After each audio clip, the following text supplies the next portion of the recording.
Au plaisir de vous retrouver dans la grande édition d'information sur la télé.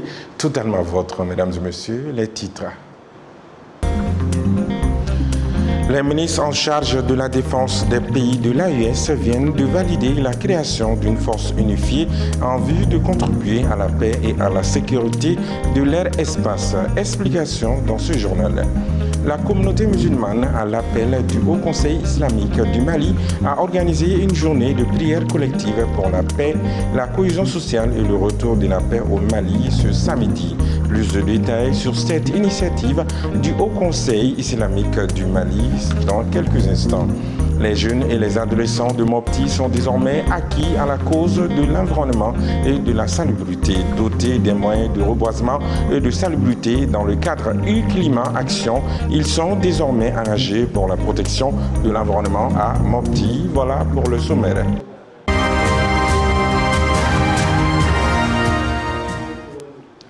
Sécurisation du Sahel. Réunis à Bamako hier vendredi 20 juin 2025, les ministres en charge de la défense des pays de la Confédération des États du Sahel ont réaffirmé l'engagement des gouvernements des États de la Confédération à mettre tout en œuvre pour l'opérationnalisation de la force unifiée en vue de contribuer à la paix et à la sécurité de l'espace AES. Bakari Msidibé. C'est par une note d'espoir que cette rencontre des ministres en charge de la défense de la Confédération des États du Sahel a pris fin ce vendredi à Bamako. Devant les experts des 3 pays de la Confédération, le général Sadio Kamara, ministre de la Défense et des anciens combattants du Mali, est revenu sur les conclusions des travaux.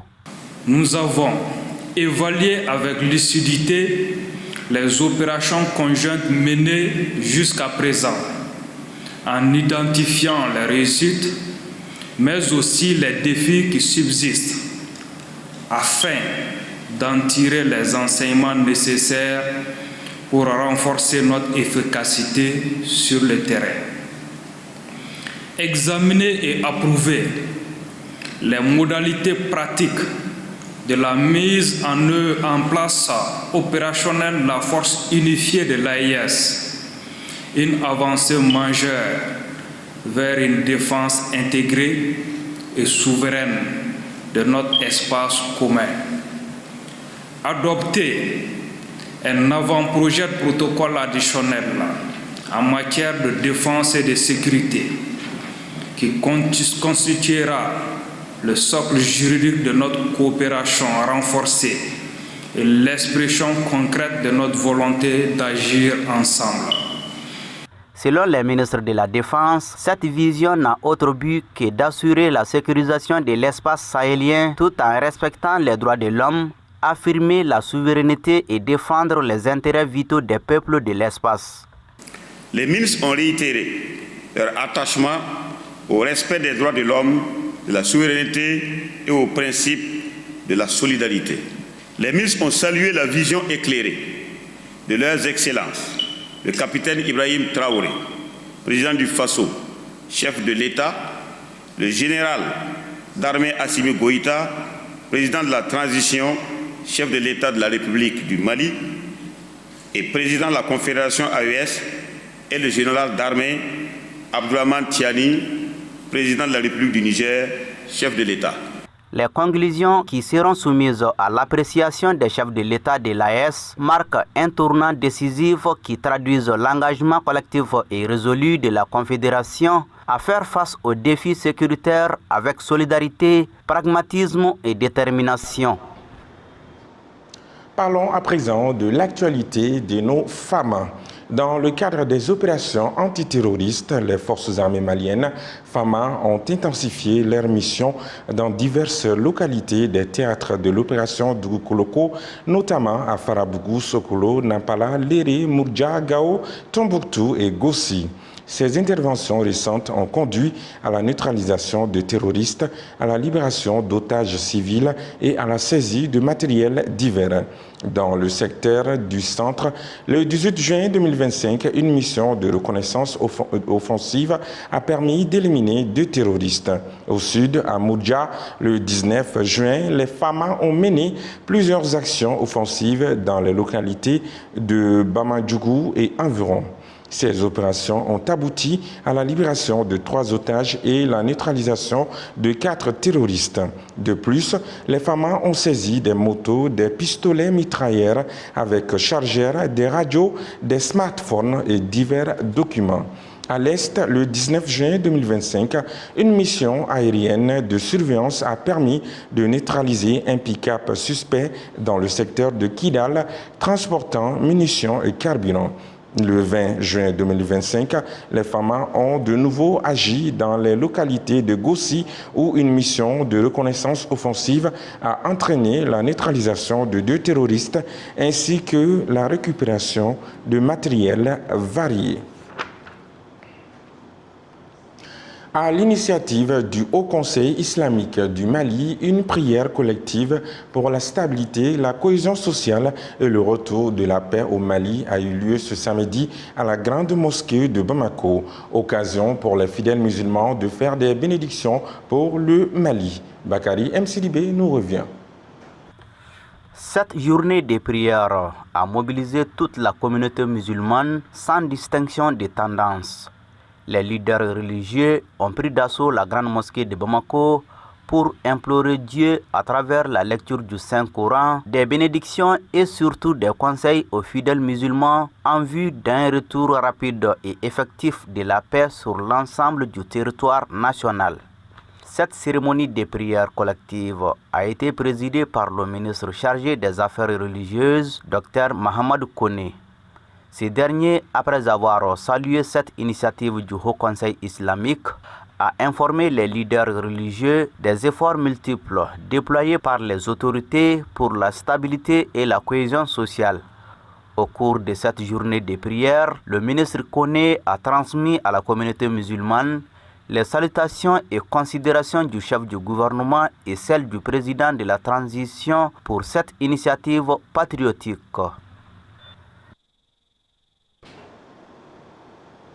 Après Madani Touré, ancien ministre délégué du budget, c'est le tour de l'ancien premier ministre d'Ibeka, Omar Tatamli, de se prononcer devant le tribunal sur l'affaire dite de l'avion présidentiel et des équipements militaires. Considéré comme témoin clé dans cette affaire, l'ancien premier ministre a réaffirmé devant la Cour que la non-transparence dans ces 2 contrats fait partie des causes de sa démission du poste de Premier ministre. Le point avec Keita Gabriel.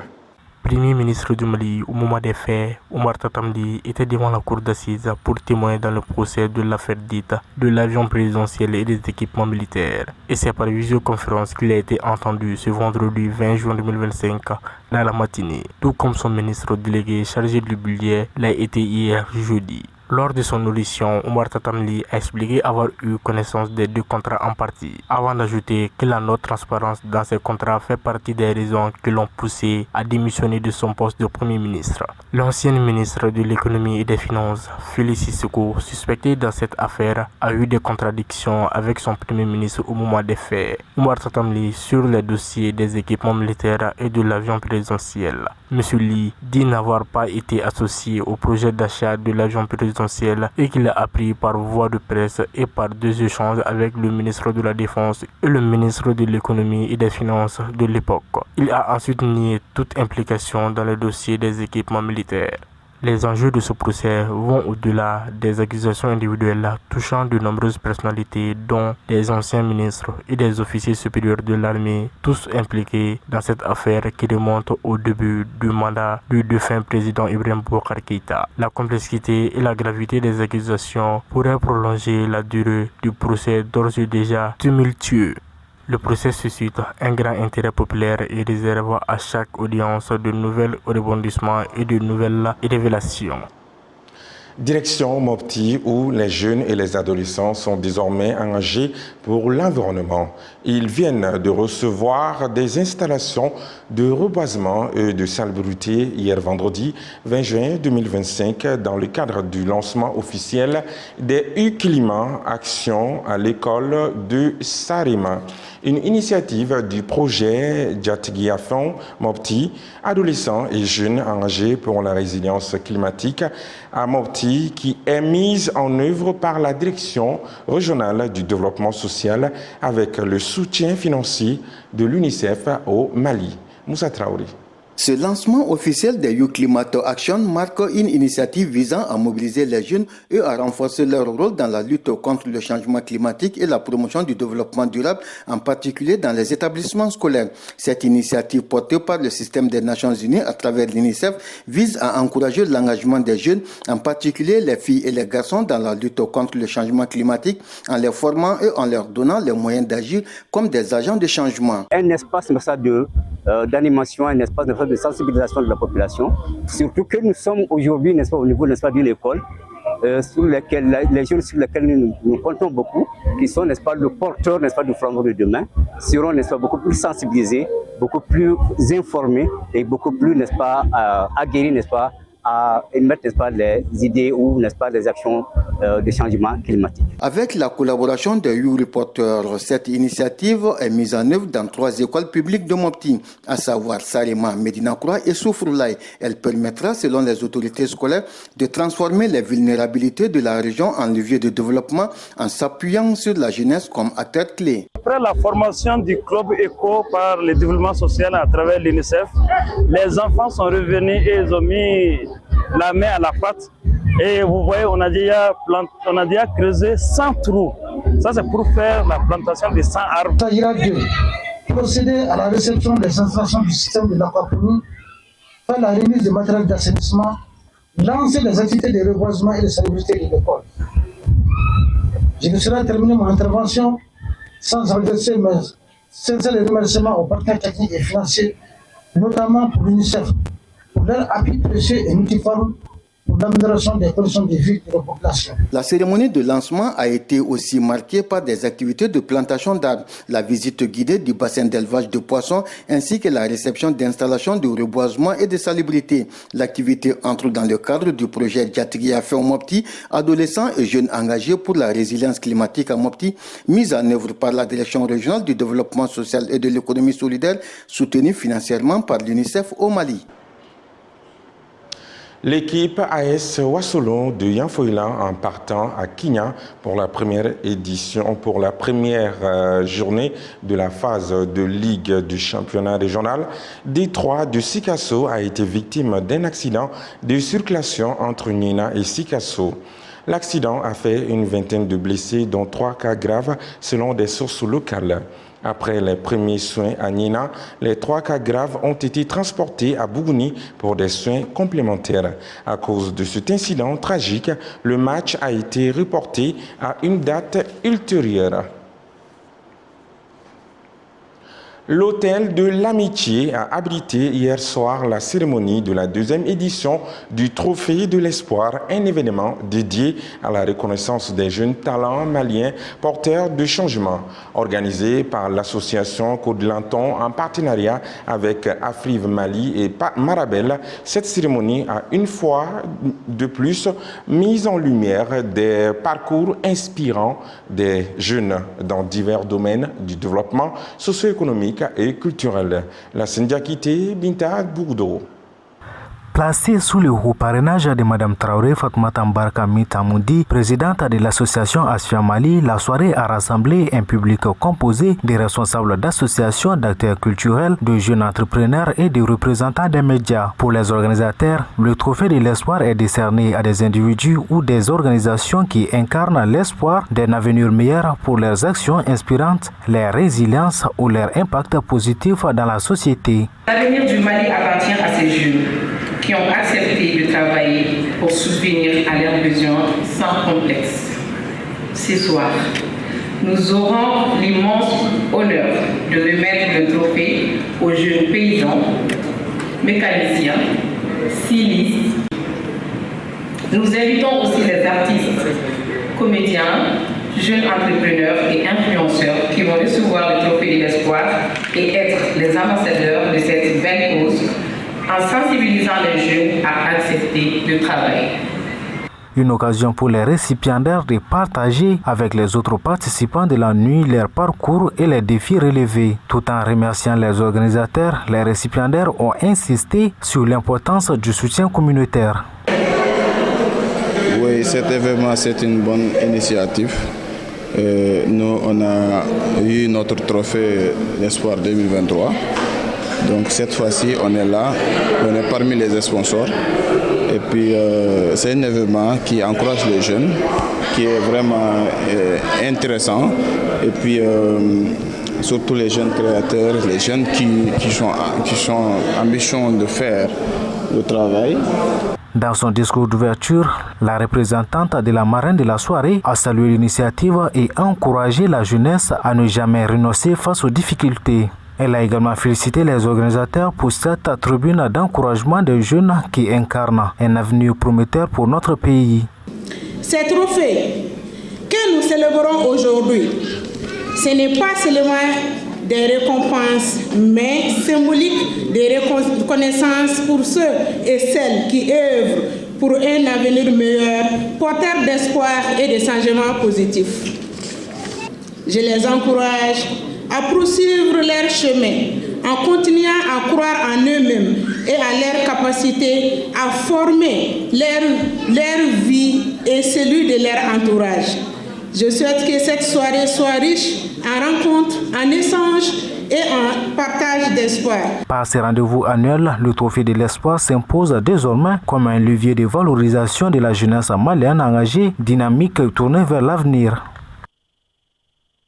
Placé sous le haut parrainage de Mme Traoré. Organisé par Sekou Diabaté en partenariat avec le Conseil local de la jeunesse de Sabali-Bougou-Kourani, la première édition de Sandia des griots de Sabali-Bougou-Kourani a eu lieu hier vendredi. Cette initiative, qui a mobilisé des griots du Mali, avait pour objectif de rappeler une pratique ancienne de la société mandingue et de promouvoir la paix et la cohésion sociale dans la communauté. Pour en savoir davantage sur cette initiative, notre reporter Zakaria Oumar Keïta a tendu son micro à quelques acteurs clés de cette première édition de Sandia à Sabali-Bougou-Kourani. Suivant.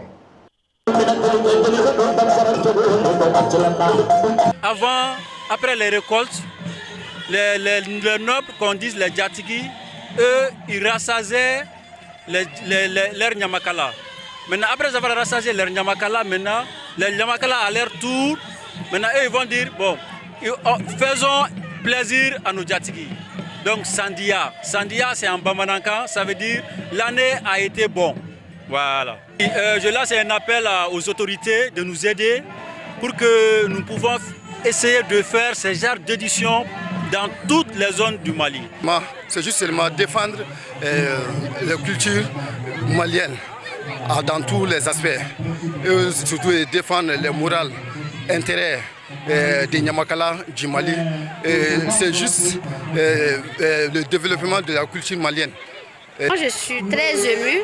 Le fait que j'ai vu la jeunesse réunie ici, ça me fait énormément plaisir parce que c'est mon souhait le plus absolu. Saluer et remercier CNJ Sabali-Bougou-Kourani. C'est vraiment une très belle initiative de pouvoir réunir tout le monde et tous les griots de Sabali-Bougou, du Mandé, disons du Mandé, parce qu'il y a tous les griots du Mali qui sont là. Je ne peux que les féliciter et les encourager dans cette dynamique. Je suis très satisfait. Et nous, on n'a pas regretté d'être le parrain. Pourquoi? Parce qu'aujourd'hui, je vois tous les grands griots du Mali qui est là actuellement et tous les grands artistes actuellement qui sont là. Et nous sommes avec la CNJ de Sabali-Bougou-Kourani plus de 5 ans aujourd'hui. Donc nous, on sait que tout ce qu'on fait avec la CNJ de Sabali-Bougou-Kourani, c'est une réussite totale.